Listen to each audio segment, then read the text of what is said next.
Shalom. First and foremost, I want to give all praises, honor, and glory to the Heavenly Father and His only begotten Son, Yahweh Ba'ashem Yahushai Ba'ashem HaRachakudash. The honors be to the apostles and elders at Great Millstone who rule well and taught us this 100% truth. Much peace and blessings be unto you, whole fool. Let out to push not this word of thought, truth, and sincerity. To all you Akamadu say Shalom. I'm the Akra. I'm coming in with a, read along, breaking down some verses. But this is the book of Obadiah. Verse 1, it reads the vision of Obadiah. Thus saith the Lord Yahweh concerning Edom. Yeah, because this whole book is concerning the nation of Esau, Edom, the so-called white man, really a red man pursuing, through the scriptures in his appearance. But it goes on to say, we have heard a rumor. We know which that word rumor goes back to the Hebrew word. All right, Shemaiah. If I'm mistaken, it's pronounced Shemaiah. But in the outline of biblical usage, it reads report, news, rumor, news, tiding, mention. Right? So news. We have heard news from the Lord Yahweh Ba'ashem Yahushai, and an ambassador is sent among the heathen, which that ambassador being the prophets, as they are representatives, sent on behalf of him to bring about this, message. Case in point, Obadiah, right? Bringing this message against the nation of Esau, Edom, among the heathen. And why? Because we're among the heathen in this place, America, right? It's known as the Great Melting Pot, because though it is ruled by Esau, it's the mingling of nations, which even that, with it being a melting pot, which is a mixing of, various cultures, that goes to show you how the ancient Roman Empire revived, because back in classical antiquity, when the ancient Roman Empire was in place, the classical antiquity, which encompasses the Greco and Roman world, it had Hellenism, which was, the application of various conquered nations as cultures. Right, so in like manner, melting pot. Melting pot is really a successor to Hellenism. So among the heathen, referring to this place because that's where the heathen nations are all at. All nations are at. Arise ye, and let us rise up against her in battle. Just future prophecy, with the Third World War, that Third World, the scriptures say, Revelation, all these nations will eventually war against, this place. Behold, I have made thee small among the heathen, thou art greatly despised, right? They're greatly despised. Esau's been made small among the heathen because the other nations have seen Esau for who he really is. That's because westernization reaching its peak in society caused the heathen nations to see how wicked and corrupt this guy secretly is. And that thou art greatly despised, owing to the constant backlash against the White Castle nowadays. If you will, White Castle, Esau, Edom. The pride thine heart hath deceived thee, thou that dwellest in the clefts of the rock, whose habitation is high, that saith in his heart, who shall bring me down? Right, but we know that probably go up before destruction, so that's your future, Esau, Edom, right? That wasn't the clefts of the rocks going into, back then was mountain ranges. You guys are the modern day cavemen, and that goes to show you how Esau tries to change up history and everything, from iconoclasm, even down to the evolution theory, doing away with biblical, history, which, the true written recorded history, by the Bible, right? Now you guys are, talking about, man descending from evolving from animals, and the prehistoric man being a caveman, wearing leopard skins and hanging out in caves, when really that's you, man. That's you, right?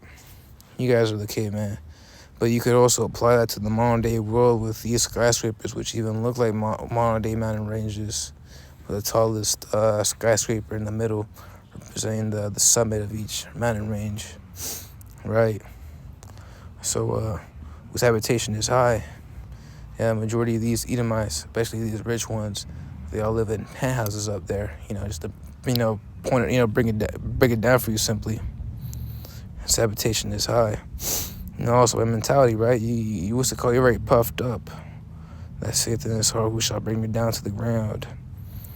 Because you believe that you're able to continue, and the Lord does not regard your ways, right? But that's where you mess up, man. The Lord, what's it called, sees everything, and very soon your judgment will come upon you, right? And that's why in Job, the 20th chapter, it made the mention how in verse 22, in the fullness of his sufficiency, he shall be in straits, every hand of the wicked shall come upon him. When he is about to fill his belly, Yahweh shall cast the fury of his wrath upon him, and shall rain it upon him while he is eating. Right, going into, what's it called, you and your delicacies, man. What's it called, the Lord will destroy you. And what's it called, in your prosperity. Really, in reality, when you look at it, all this hell the Lord be doing upon our people, and blessing, what's it called, and it looks like the Lord's blessing Esau, Edom, all right, always giving up the upper hand. What's it called, he's still not destroyed yet. What's it called, he's still ruling in wickedness. He's prosperous. Really, if you look at it, it's just, what's it called, Lord fulfilling prophecy, because, what's it called, in his prosperity, the Lord will, what's it called, bring him down. Right? And that's why we're just going to like a thief in the night. He's just not going to expect it, man. Hey, he's building these bunkers, but in reality, he's not going to expect it. When what's it called? That great and dreadful day cometh upon him. So when he is about to fill his belly, Yahweh shall cast his fury upon his wrath upon him, and shall rain it upon him while he is eating. He shall flee from the iron weapon. Iron weapon, you're referring to what's it called? Physical sword. All right, what's it called? These military commanders aren't gonna, what's it called, command their troops to throw physical swords at you. All right, a sword can't fly that far. It falls due to gravity, right? But it's referring to the, what's it called, ICBMs, those iron weapons. And the bow of steel shall strike them through. Yeah, your silos, man. Your silos. It is drawn and cometh out of the body, yea, the glittering sword cometh out of his gall. Terrors are upon him. Right? Jumping down, makes the mention how this is the portion of a wicked man from Yahweh, and the heritage appointed unto him by Yahweh, because what did the scriptures say? All things are created, even the wicked, for the day of destruction, or day of evil. Right? You guys are really created to be destroyed. The Lord had to create a bad guy with the, what's it called, a loser. He had to create a bad guy / loser persona, and that role was given to you. Esau, Edom. So yeah, you were prosperous for a bit of time, like it made the mention in Obadiah. What's it called, Isaiah the 14th chapter. What's it called, Revelations 18. What's it called? But y'all, the Lord's gonna destroy you, man. I'm going to bring Isaiah the 14th chapter, verse 14. It doth make the mention how I will ascend above the heights of the clouds. I will be like the Most High, and I see Esau, Edom, with all those new inventions, and creations that pertain to, what's it called, a godlike status. Yet thou shalt be brought down to hell, right? Hell is a state of affliction, just like how we have to be in your state of affliction, and what's it called, because it is your heaven. And what's it called? The roles will be reversed, as the scriptures say. The Lord putteth, what's it called, the wicked in his stead. You're going to be in our stead, and we're going to be in yours. What's it called? Tables turning. We'll have our rightful rulership very soon. So yet thou shalt be brought down to hell, to the sides of the pits. And they that see thee shall narrowly look upon thee, and consider thee, saying, is this the man that made the earth to tremble, that did shake kingdoms, that made the world as a wilderness? Yeah, and you guys are always doing this deforestation shit, man.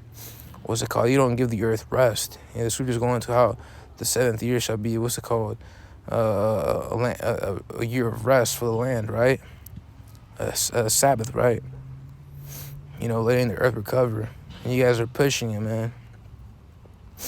So, and destroyed cities thereof. Yeah, you guys destroyed, what's it called? Going back to, what's it called? Speaking with one of the brothers, and he made the mention how, what's it called? When what's it called? Spanish came to the island of Hispaniola, which is now modern day Haiti and Dominican Republic, which are really the tribe of Levi and Simeon.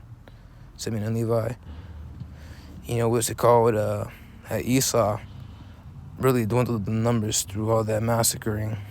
From apparently 3 million down to like remaining 200 people. 200 Israelites remaining from all that. What's it called?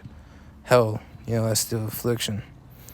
What's it called? Going back to like you guys freaking threw that city down the waste, man. You guys destroyed that shit. So they opened not the house of his prisoners, all the kings of the nations, even all of them lying glory, everyone in his own house, but thou art cast out of thy grave, like an abominable branch, and as a raiment of those that are slain. Thrust with the sword that go down to the stones of the pit, as a carcass trodden on their feet. What's it called? Jumping down to verse 21, prepare slaughter for his children, for the iniquity of their fathers, that they did not rise nor possess the land, that they do not rise nor possess the land, nor for the face of the world with cities. For I will rise up against them, saith the Lord of hosts, and cut off from Babylon the name and remnant, and son and nephew, saith the Lord. Yahweh Shemel Shai, right? And that's your, what's it called? That's your reward, right? There's a reward for everything. And that's in the book of Isaiah, the 3rd chapter. But with that being said, this, quick lesson was out of fun. To the next one, I do say shalom.